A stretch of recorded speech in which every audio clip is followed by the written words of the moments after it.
Assalamualaikum warahmatullahi wabarakatuh. Nama saya Anton Hermawan. Nomor induk mahasiswa 8603644403 dari UPBJJ Bandung. Pada kesempatan ini saya akan melakukan praktikum IPA DSD pada modul 2, yaitu makhluk hidup dan lingkungannya.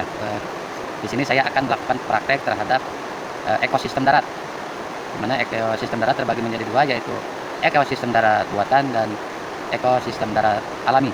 Nah, bahan dan alat yang disediakan yaitu alat tulis untuk pengamatan, untuk mencatat pengamatan, terus pengukur suhu atau barometer, saya menggunakan aplikasi dari handphone, terus kaca pembesar, dan lingkungan sekitar.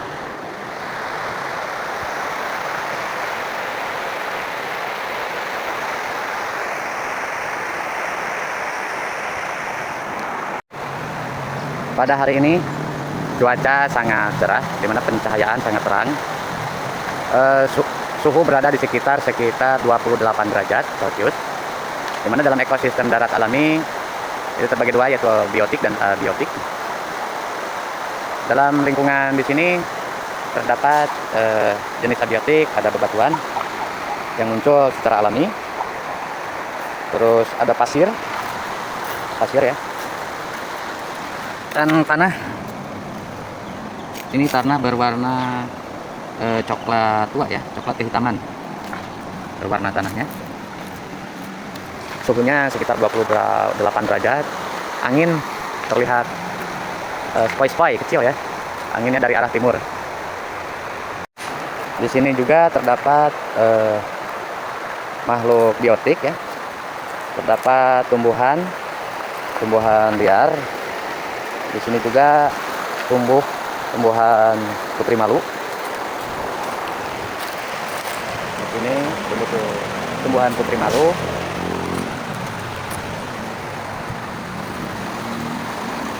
Terus ada pohon pepaya yang tumbuh sendiri.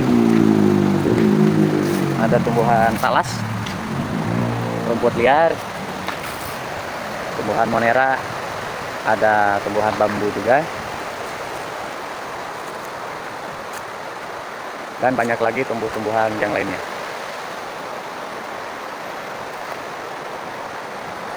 Ada bunga berwarna kuning sama putih, dan tanaman ini disebutnya tanaman bunga ketul.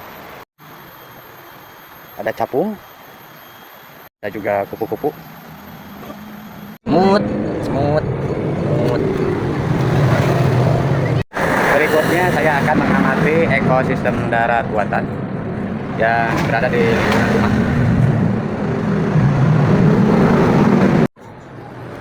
Ini biotik darat buatan pada tumbuhan. Ada tanaman pot ya. Ini ada tanaman pot, yaitu tanaman jenisnya tanaman sukulen, sejenis kaktus tapi tidak berduri. Contoh biotik darat buatan, ada hewan yaitu burung titiran. Selanjutnya ada ayam.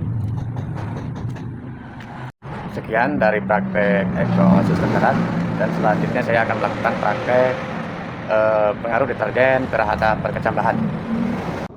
Assalamualaikum warahmatullahi wabarakatuh.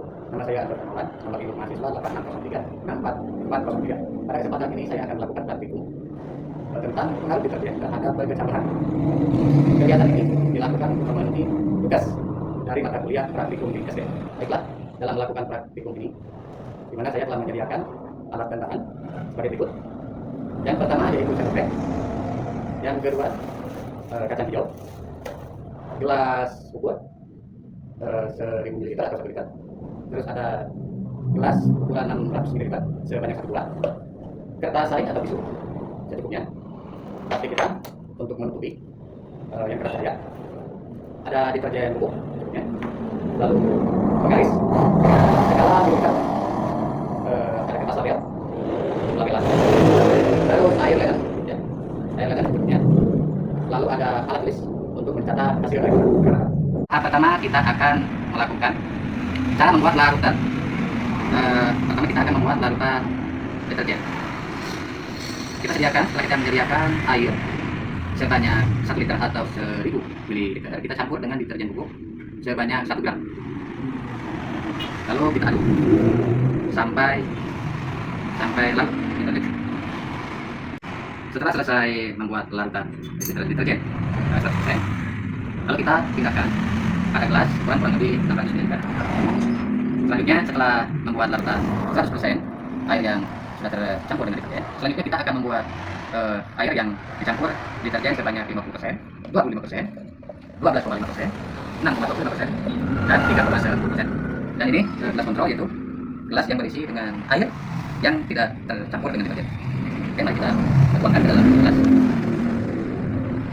Setelah kita selesai membuat larutan, yang pertama yaitu gelas yang berisi 100% air ledeng tanpa tercampur dengan deterjen, yaitu disebut dengan kontrol. Yang kedua, ini 100% larutan deterjen. Selanjutnya, kadar deterjen larutan deterjen yaitu 20%, 25%, 12,5%, 6,25%, dan terakhir 3,1%. Langkah selanjutnya yaitu kita akan merendam. Kita akan merendam kacang hijau terhadap masing-masing gelas yang sudah terisi larutan tersebut sebanyak 10 biji per gelas, dan kita akan merendamnya. Oke, 1, 2, 8, 9, 10. 1, 2, 3, 4, 5, 10 butir berikutnya. Oke, next, lanjut 1 butir berikutnya. 1, 2, 3, 4.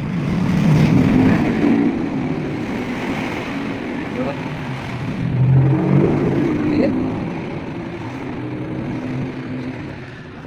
Butir. Dan bila mana ada kacang hijau yang mengambang, nanti akan dibuang. 1, 2, 3, 4.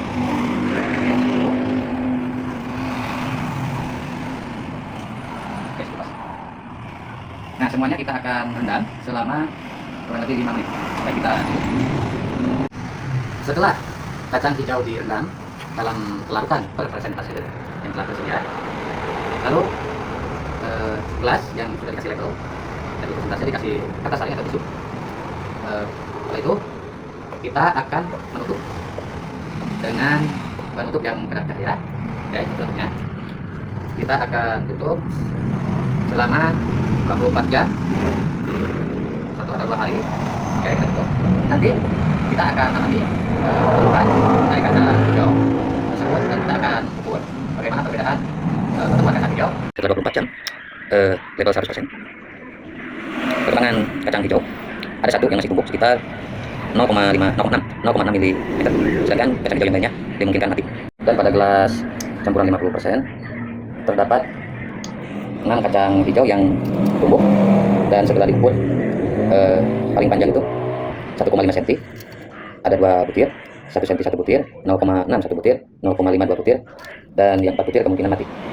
Pada gelas yang tercampur deterjen 25%, kacang hijau semuanya tumbuh, dan paling panjang yaitu 2 cm.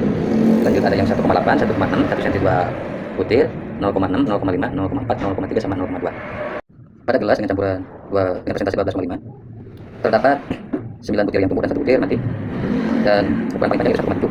Selanjutnya 1,5 ada 3 buah, 1 cm ada 1 buah, 0,7 1 buah, 0,4 1 buah, 0,5 1 buah, dan sisanya mati. Gelas dengan campuran deterjen sebanyak 6,25%, semuanya berkecambah atau bertumbuh, dimana yang paling panjang itu setelah diukur itu 2,2 mm, ada yang 1,5, ada yang 1 cm, 0,6 ada 2 butir, 0,5, 0,3 2 butir, 0,1 2 butir. Pada gelas campuran deterjen 3,10%, semua kacang hijau tumbuh dengan ukuran bervariasi, yaitu paling panjang 2,3, ada yang 1,2, 1 cm 2 butir, 0,8 2 butir, 0,6, 0,2 2 butir, dan 0,1 1 butir. Pada gelas kontrol, kacang hijau bertumbuh dengan baik, dimana yang paling panjang itu ada yang ukuran 2,4, 2,1, 2 cm, 1,8 2 butir, 1,6, 1,5, 0,8, dan 0,6 2 butir. Sekian praktik pengaruh deterjen pada perkecambahan kacang hijau. Wassalamualaikum warahmatullahi wabarakatuh.